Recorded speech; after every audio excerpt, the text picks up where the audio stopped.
Welcome everyone. Here in the garage in the Fuzz Imp workstation area, I'm about to explain the difference between two related but super unique and awesome fuzzes, and that would be the Creature and the Machina II. Would you just look at them?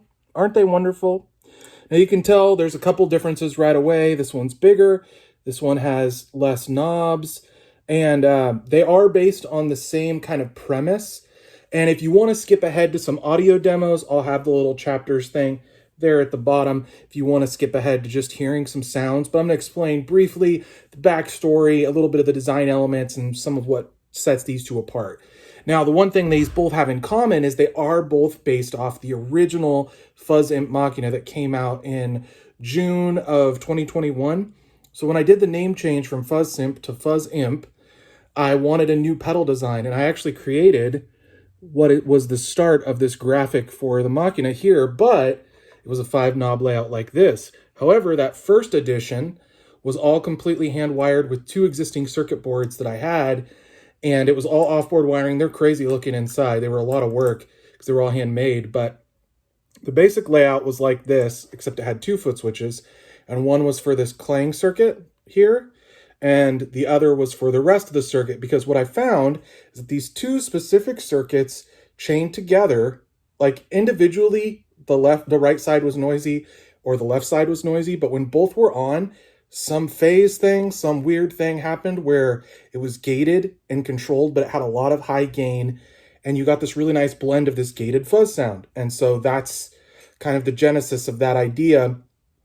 So it was like the Machina II, but a lot more simplified.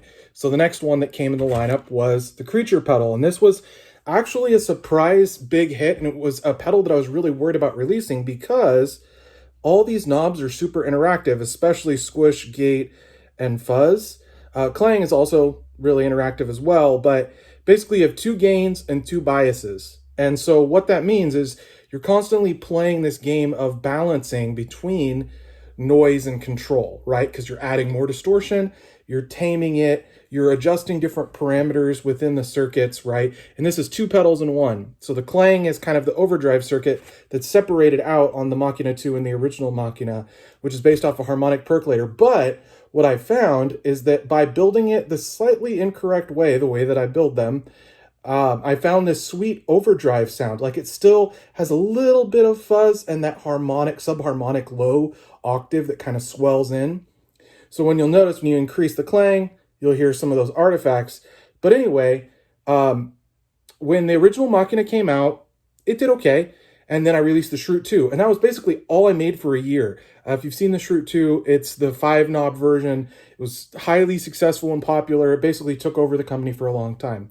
Well, about late 2022, I needed a new design. And so I ended up going back. I had paid for the board design for this and just never ordered it. Great designer, Bartik, Tim, thank you. But anyway, so this board was done and I hadn't even tested it yet. So I was like, oh, okay, well, let's get some of those in. And I did. And I played it and I was like, oh, this sounds different. Something about the construction method of this made it sound a little bit different. And so we'll flip the camera view now and I'll point some things out inside the pedal. And then what I'm going to do after that is I'll be playing the demos on, this is my shop guitar that I use to test all the pedals. It's got like a cheap Music Lily hot rail. There's a bunch of different ones on Amazon. It's like a $20 to $15 hot rail. This is an old Squier guitar, and it just has a volume knob with a 500K pot. So I like this balance of elements. It's really nice for testing things. And then under the desk is my PV Minx. It's a 110 bass combo. It's about 35 watt. It's very clean, but it still has some warmth, and it has kind of a full sound for a small amp, and I use it for testing everything. So what you'll be hearing, my goal is with this kind of POV shot, you're going to be hearing and seeing what I do as I'm testing the pedals before they ship, and I'll be able to compare them. It's not going to be the most pristine audio, but I think you'll get a little more of what it's like to be in my shoes. So now we're going to flip and go to the POV shot, and I'll explain the pedals. So as you can see, these are the two pedals up close. You can get a little better sense of the scale. This is what's called a 1590XX case. So 1590 BB is a little narrower and not as deep. And then this is a 125B case, roughly the size of a Boss compact pedal. Both top jacks, I really like that orientation. Like I was saying, these are kind of the controls. So this is one circuit, this is the rest of a circuit, but they're both wired in series permanently on. So with the Machina II, what you've got is this is one circuit. So this is all one side. And that is this knob, this clang, this modified percolator. And then you've got the gated fuzz here. Now, the difference is here is that on this pedal, this soak control is internally hardwired kind of at noon.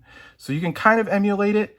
But what's interesting, and I'll show you the construction methods in just one second, is that due to just slight differences between the construction methods and the parts used, these get really different sounds, and that's what's kind of cool about it.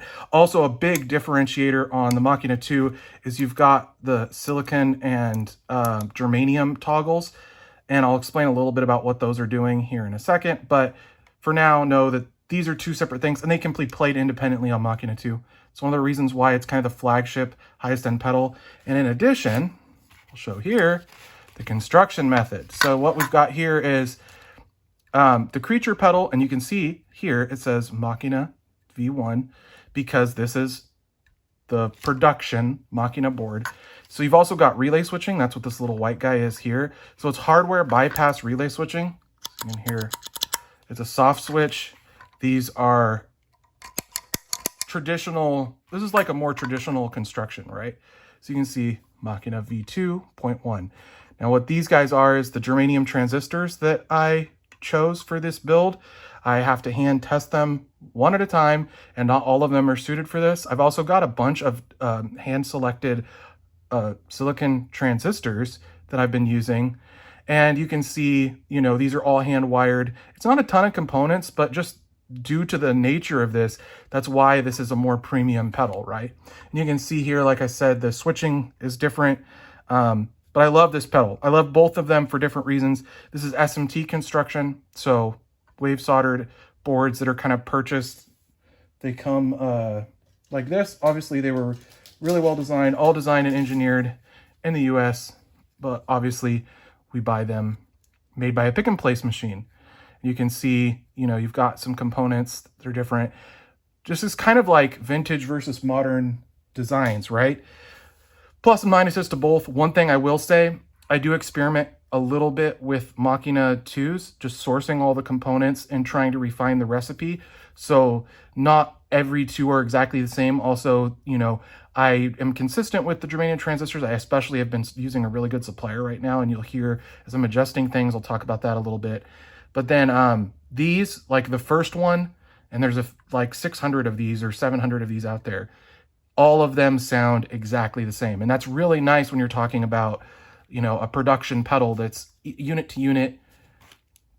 They build easier. It's a really competitive price point. So this sells for $149.99, $229.99 retail.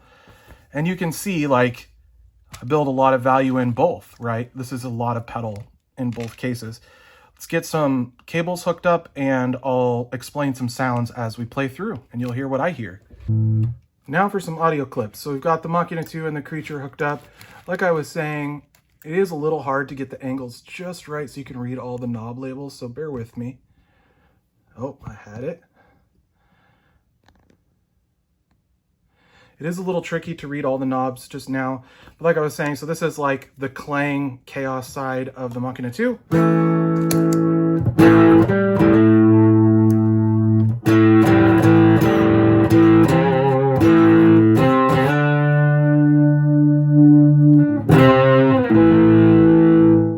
They can go pretty clean.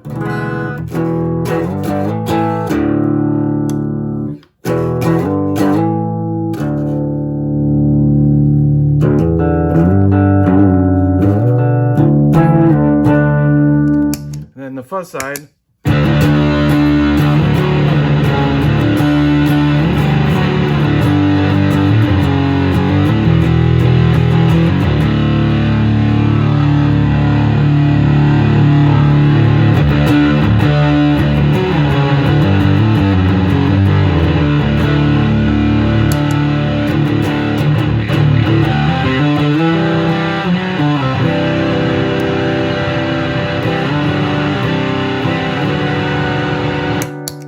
So Creature, both sides are always on.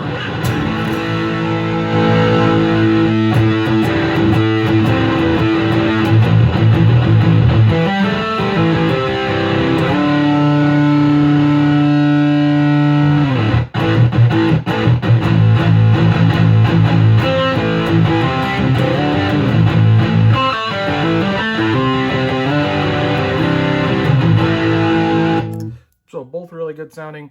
So for again.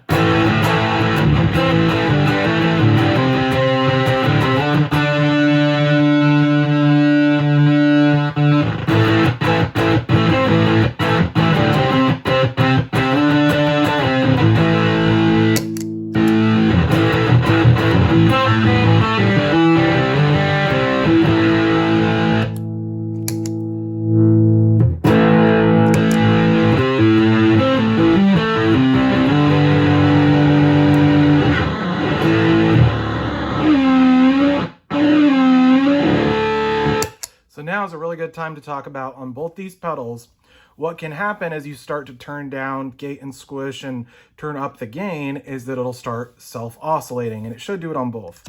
So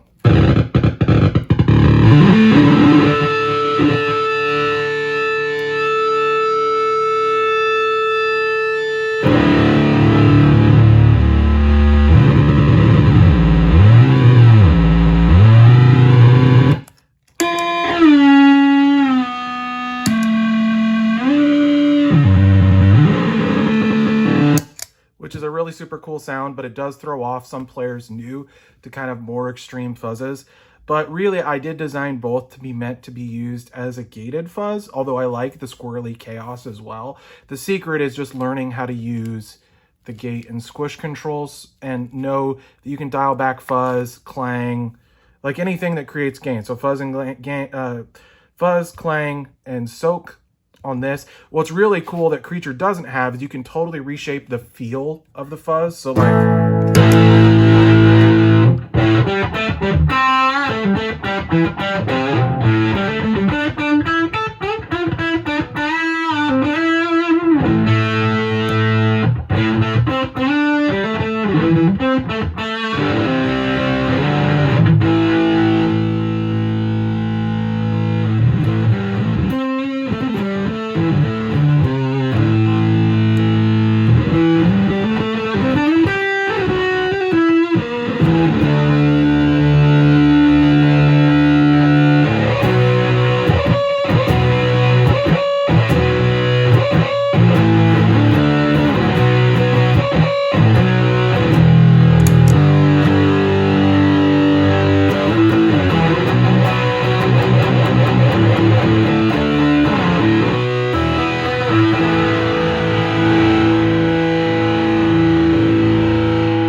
primer on that.